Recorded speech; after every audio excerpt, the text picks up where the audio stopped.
ব্যানবেজ means Bangladesh bureau of educational information and statistics, অর্থাৎ বাংলাদেশ শিক্ষা তথ্য ও পরিসংখ্যান ব্যুরো।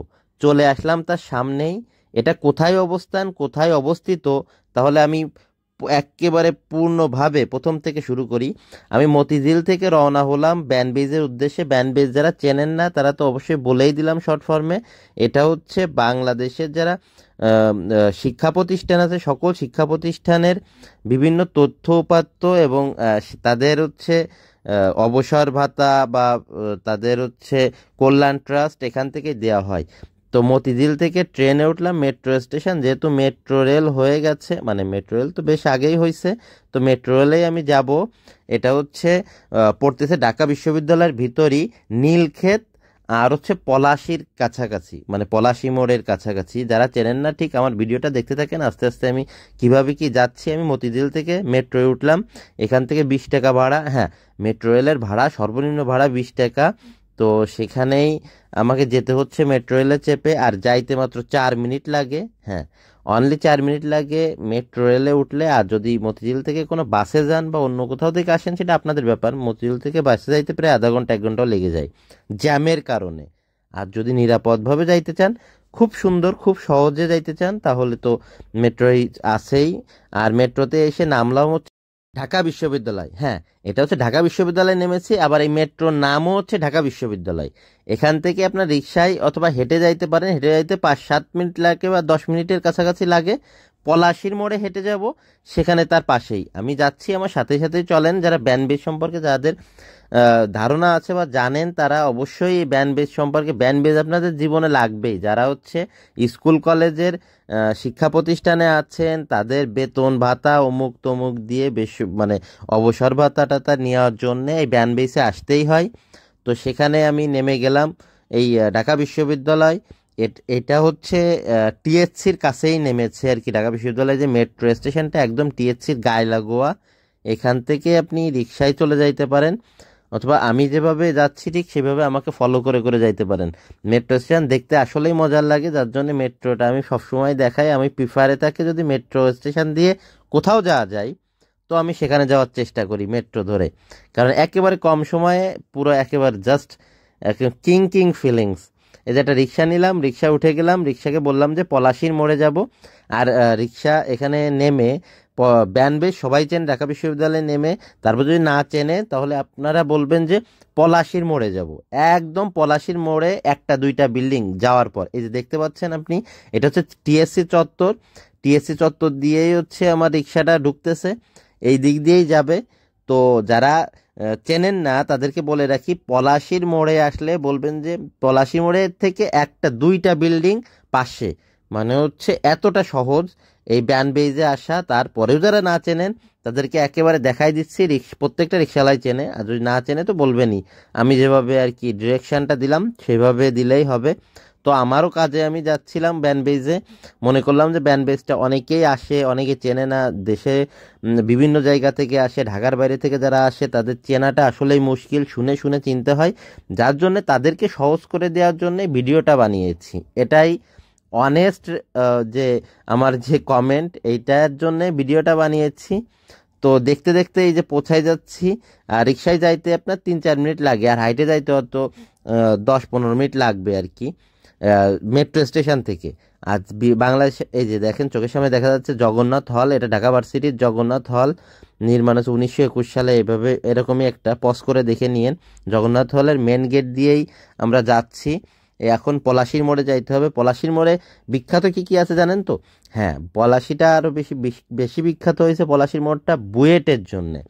বুয়েট যে ইঞ্জিনিয়ারিং কলেজ, সেটা হচ্ছে এই বুয়েটটা বাংলাদেশের সবচাইতে নামকরা ইঞ্জিনিয়ারিং যে বুয়েটটা আছে সেটা পলাশির মোড়েই।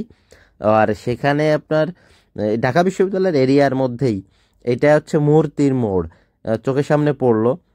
ওহো, মূর্তির বেশ কিছু মূর্তি ভেঙে দেওয়া হয়েছে এই 15ই আগস্টের পরে, মানে 5ই আগস্টের পরে আর কি, x prime minister Sheikh Hasina পতনের পরে। তো যাই হোক, ওয়াল লেখনগুলো বেশ সুন্দর সুন্দর ওয়াল লেখন আছে। তার মধ্যে একটা লিখন আমার চোখেও পড়লো যে পানি লাগবে পানি, মুগ্ধ পানি। যেটা কিনা সরকার পতনের সময় যে মুগ্ধ নামে যে একজন ব্যক্তি সবাইকে পানি খাইয়ে ফ্রিতে পানি খাওয়াচ্ছিলেন, সেও পরবর্তীতে মারা যায়। এসব কন্ট্রোভার্সি রাখি। এখন যাচ্ছি হচ্ছে পলাশির মোড়ে। রিক্সাওয়ালা যদি না চেনে ডিরেক্ট বলবেন যে পলাশির মোড়ে যাব, ওখান থেকে একটা দুইটা বিল্ডিংই পাশেই হচ্ছে ব্যানবেজ। আর কবে কবে খোলা থাকে জানেন তো? শুক্র শনি 2 দিন বন্ধ থাকে। এটা যেহেতু গভর্নমেন্ট অফিস, আর হচ্ছে এই শিক্ষা প্রতিষ্ঠানের সব ধরনের ইনফরমেশান এখান থেকে দেওয়া হয়। অবসর ভাতা বলেন, কল্যাণ ট্রাস্ট বলেন, এগুলো এখান থেকেই দেওয়া হয়। তো এই যে আমি পলাশির মোড়টায় ঘুরতেছি, এই যে দেখেন এই পলাশির মোড়ে ঘুরে জাস্ট একটা দুইটা বিল্ডিং ওই পাশে গেলেই আমি পেয়ে যাব হচ্ছে ব্যানবেজ। ব্যানবেজে কি কি আছে, অফিসটা কেমন, সেটাও আমি ফ্রন্ট পেজে দেখাই দিব। হালকা পাতলা যতটুকুই দেখাইতে পারি সেটা দেখাবো আপনাদের।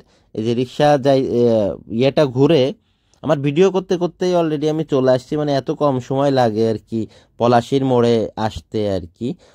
যেখান থেকে মেট্রোটা নামছে, তার মানে ঢাকা বিশ্ববিদ্যালয় মেট্রো যেটা, সেখান থেকে এই যে চলে আসলাম। জাস্ট দুইটা বিল্ডিং সরলেই আপনার এই সেই ব্যানবেজের গেট। এই যে ব্যানবেজের গেটের সামনে দেখেন রিক্সাগুলো জড়ো হয়ে গেছে। এখানেই হচ্ছে আমাকে নামতে হবে। আর আপনারা যারা আসতে যাচ্ছেন ঢাকার বাইরে থেকে, অনেক বাংলাদেশের যে কোনো প্রান্ত থেকে এই প্রতিষ্ঠানে আপনাকে আসতেই হবে যদি কল্যাণ ট্রাস্ট ভাতা অমুক তমুক নিয়ে আপনাদের ইনফরমেশন জানতে হয়। এই যে ব্যানবেজের সামনে চলে আসলাম, দেখেন একটা ট্রাকও লাগানো আছে। এই যে হচ্ছে অফিস। এই অফিসে আপনাদের প্রত্যেকেরই যারা ইনফরমেশন নিতে আসবেন বিভিন্ন কিছু নিয়ে, তো এখানেই আসতে হবে। রিক্সাওয়ালাও ঠিক, মামা তো আমাকে ভেতরে নিয়ে গেলেন, এখানে আমাকে নেমে ওই যে পে করে আমি আসলাম। এদের লেখা আছে ব্যানবেজ। এটা তো পূর্ণরূপ তো বললামই, আর একটু সার্চ করে দেখে নিতে পারেন। আর আমি যেভাবে ইনফরমেশান দিয়েছি, যেভাবে ভিডিওটা করেছি, আমার মনে হয় না আপনার অন্য কোনো হেল্প লাগবে। মানে হেল্প লাগবে মানে আসতে কোনো হেল্প লাগবে। এটা ঢাকা বিশ্ববিদ্যালয়ের মধ্যেই অবস্থিত এর ব্যানবেজটা। এটা কবে প্রতিষ্ঠা হয়েছে এটা আমার জানা নেই, তবে 1974 সালের দিকে মনে হয় এই টাইমটাতে এটা নির্মাণ হয়েছে। মানে নির্মাণ বলতে হচ্ছে এইটা শুরু হয়েছে, পরে বিল্ডিংটা পরবর্তীতে হয়তো নির্মাণ হয়েছে, কিন্তু কার্যক্রম তখন থেকে শুরু হয়। খুব সুন্দর একটা বাংলাদেশের ম্যাপও আছে, মানে সুন্দর করে কাচের ইসে রাখা আছে। আর এই অফিসের মধ্যে ঢুকে দেখি অনেক অনেক ইনফরমেশন লেখা আছে এখানে। ইচ্ছা করলে এসে পড়ে নিতে পারেন, সেটা আপনাদের ব্যাপার। আর এই যে ভিডিও করতেছি, আর বাম পাশটায় অনেক বড় বিল্ডিং, তবে নিচের দুইটা বিল্ডিংয়ে আপনাদের সব কার্যক্রম শেষ হয়ে যাবে আশা করা যায়।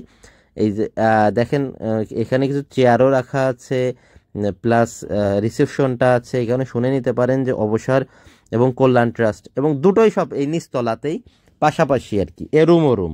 এই যে যেটা দেখতে পাচ্ছেন এটা হচ্ছে কল্যাণ ট্রাস্ট, ওই দরজাটা। এই যে কল্যাণ ট্রাস্ট, এখান থেকে যাদের কল্যাণ ট্রাস্টের ব্যাপার আছে, যারা বেসরকারি যেসব মানে এমপিওভুক্ত যেসব স্কুল কলেজ আছে, তাদের তো এখান থেকেই তাদের কল্যাণ ট্রাস্ট এবং অবসর ভাতাগুলো পেয়ে থাকেন। তো আমি প্রথমেই আসছে কল্যাণ ট্রাস্টের এখানে একটু ঢুকে দেখালাম, এখান থেকে ইনফরমেশান নিয়ে যাবেন যারা কল্যাণ ট্রাস্ট পাননি। আর এখান থেকে বের হয়ে ঠিক পাশের রুমটাই হচ্ছে অবসর ভাতা দিচ্ছে। এই সিঁড়ি ধরে উঠতে হবে না, এটা হচ্ছে উপরের কার্যক্রমগুলা ওখান থেকে করানোর পরে এখানে ইনফরমেশনগুলো এখানে দেওয়া হয়। এখন যে রুমটায় যাচ্ছি এইটা হচ্ছে অবসর সুবিধা বোর্ড। হ্যাঁ, এই যে বাম পাশে শিক্ষা মন্ত্রণালয় লেখা আছে, এই বাম পাশে ঢুকে যাবেন, যে এখানে যে অফিসাররা বসে থাকে এনাদের কাছ থেকে সব ইনফরমেশনগুলো পেয়ে যাবেন। কল্যাণ ট্রাস্টও দেখালাম। আর পাশের রুমটাই হচ্ছে অবসর ভাতার যে সুবিধা বোর্ডটা, এই যে বোর্ড, এখান থেকে আপনার ইনফরমেশন নেবেন, তথ্য দিবেন, কম্পিউটারে ওরা দেখে দেয় কবে কি টাকা পয়সা পাবেন না পাবেন। আমার যেহেতু এই ধরনের একটা ব্যাপার ছিল, তাই অভিজ্ঞতাটা আমি নিলাম।